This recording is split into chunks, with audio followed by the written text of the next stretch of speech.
Dear residents of Punggol East, good evening to you. Tatia, Wan Chang Hao. In this by-election, you will be faced with a choice again to choose a candidate that can best represent not just your interests, but a candidate that can ensure we have a government that listens to its people. The choice is between an opposition party and the PAP. To many fair-minded Singaporeans, a by-election is a good opportunity to bring more political balance to Singapore. The ruling party brings with it a tried and tested approach. Like in Aljunied in GE 2011, where it promised residents that one of its candidates may be a minister, a potential speaker, it has done so again in Punggol East, touting Dr. Koh to be a potential office holder. For our part, the Workers' Party continues to set the foundations of establishing a credible and responsible opposition force that brings checks and balances to Singapore, coupled with a desire to raise the level of transparency and accountability in Singapore. In a few years from now, in 2015, Singapore will celebrate its 50th year of independence, 5-0. The old ways of one-party dominant political system are likely to still be around. But Singaporeans must think seriously about having a more well-represented parliament, at least in line with the 40% of Singaporeans who voted in the last general elections, who wish to see a multi-party democracy develop in Singapore. And there's no better place for this than in Punggol East SMC.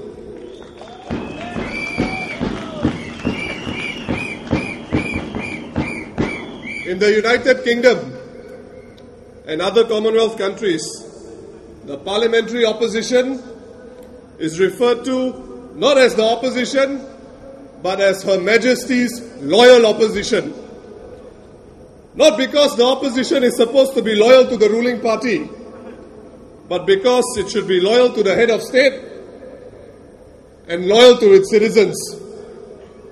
So far, there has been no such concept of a loyal opposition in Singapore politics. The PAP certainly does not want to recognize such a concept, as it has long said that there is not enough talent for a two-party system to take root. So the opposition today in Singapore has to establish its loyalty to the state and to the people through other means. And we in the Workers' Party have done so by standing by our brand of responsible and rational politics.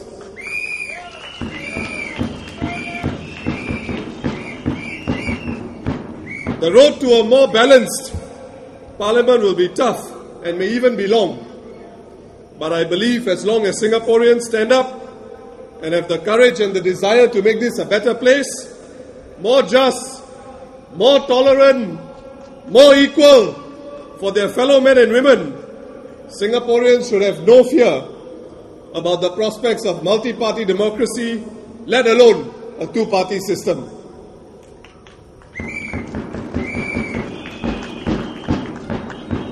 Let me share my own experience with you in my short 18 months since I became an MP. After about a year of conducting my Meet the People sessions, sometime in May and June last year, I reviewed all my Meet the People session cases and began to identify those which came up all the time, repeatedly came up. One particular issue was very glaring. That was the case of rental housing, public rental housing affecting Malay families. They usually had to wait very long before they got their flat. And more worryingly, many were being rejected by the HDB.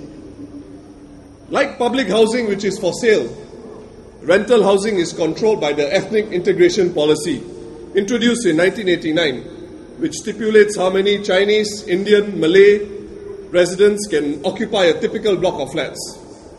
My uppermost concern was the current limit for Malay residents and whether it had already been reached. No PAP MP asked this question, so I filed it to the Ministry of National Development Minister Khaw Boon Wan. The minister replied. He replied with the numbers. Quota limit for rental block was 25% for Malays, 87% for Chinese, and 15% for Indians and others. But more worryingly, in providing his answer, the minister stated that the 25% quota for Malays had already been reached. This explained the answer to my additional question on the waiting time for Chinese, Malay, Indian and other applicants. Unsurprisingly, Malay families and applicants had to wait the longest as their quota limit had already been reached. Residents of Pongolis. Rental flat appellants comprise of Singaporeans of all races who are in dire straits and they are in the low income bracket with a total household income of less than $1,500. Some of us worry about the cost of living today. We worry about the high property prices for our children's generation. But I ask you to stop for 1 minute and just think of the reality of living in a family which lives on less than $1,500 a month. Not in the future, but today. They are living in these circumstances today. Many of these applicants are in a poverty trap. Some move from one contract job to another. Others are divorcees with children. Then there are also ex-prisoners who have been shunned by their family and who need people to take a second chance on them so they can start life again, and they want to be self-sufficient. Others come from families where relationships have broken down. I had even one unfortunate case where the applicant was a transvestite who needed an accommodation of his own but was unable to find a suitable partner because rental housing is not extended to singles. This situation is even more worse for Singaporeans who have foreign spouses. You are not eligible for rental flats. With the minister's answer, I went to the Aljunied Hougang Town Council and checked up some facts with my fellow MPs and what was happening in the rental wards in Aljunied Hougang. Some interesting facts came up.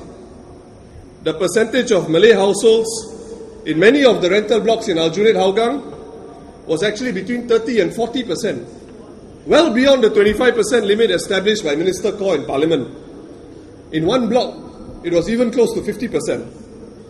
I decided to ask a follow-up question in Parliament to ask the Minister how many rental blocks throughout Singapore had reached the 25% limit for rental housing for Malay applicants. In response to my question, Minister Khaw said about 60% of all rental blocks had reached the quota for Malay applicants. But interestingly, and in fairness to the Minister, he said that the HDB was now reviewing the ethnic integration policy quota for rental flats because of this demand from various ethnic groups. This was a good result from the review of all my MPS cases that I did in May 2012. And I certainly look forward to the result of the HDB's review of the ethnic integration policy quota for rental flats.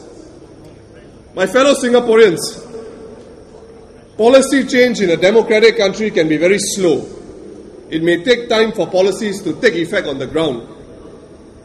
But that does not mean we give up on change or give up making Singapore a better place for all Singaporeans, regardless of race, language or religion, especially for those who need that help.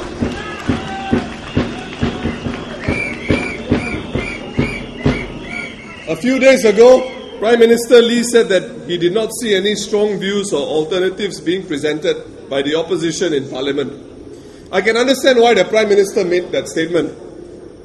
He was not speaking as the Prime Minister, he was speaking as the Secretary General of the People's Action Party. But we just have to look back at the national announcements made in the last week or so. More MRT lines by 2030.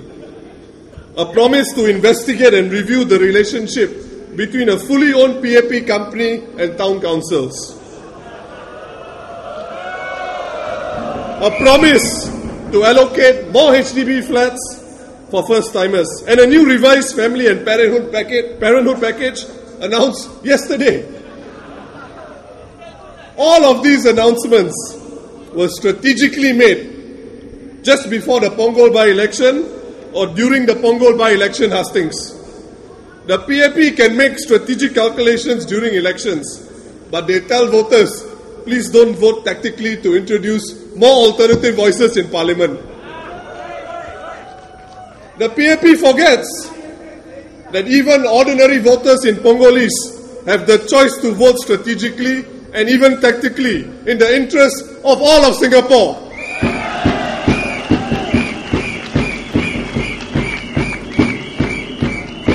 My fellow Singaporeans, nothing reaches the ears of the PAP faster than the power of your vote. There is a lot more scope for a larger opposition presence in Parliament so that any ruling party, not just the PAP, works hard for all Singaporeans.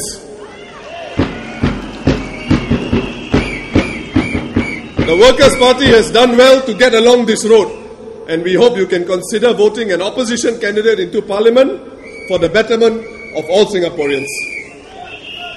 One more PAP candidate will send them the message that all is well in Singapore. Do you think the PAP has done enough? Can it do more? The PAP will only do more if it always has to look over its shoulder, knowing full well that there are Singaporeans with a hammer of alternative views behind them.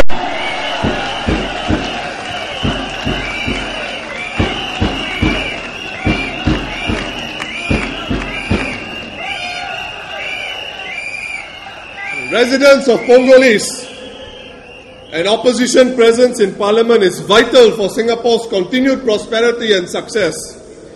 We are a mature economy now. We must continue down the path of transparency and accountability and transform ourselves into a mature democracy. As a people, as a country, as a society, we all will be better for it. Vote for the Workers' Party. Vote for Lee Li Lian for Pongolese. Thank you very much.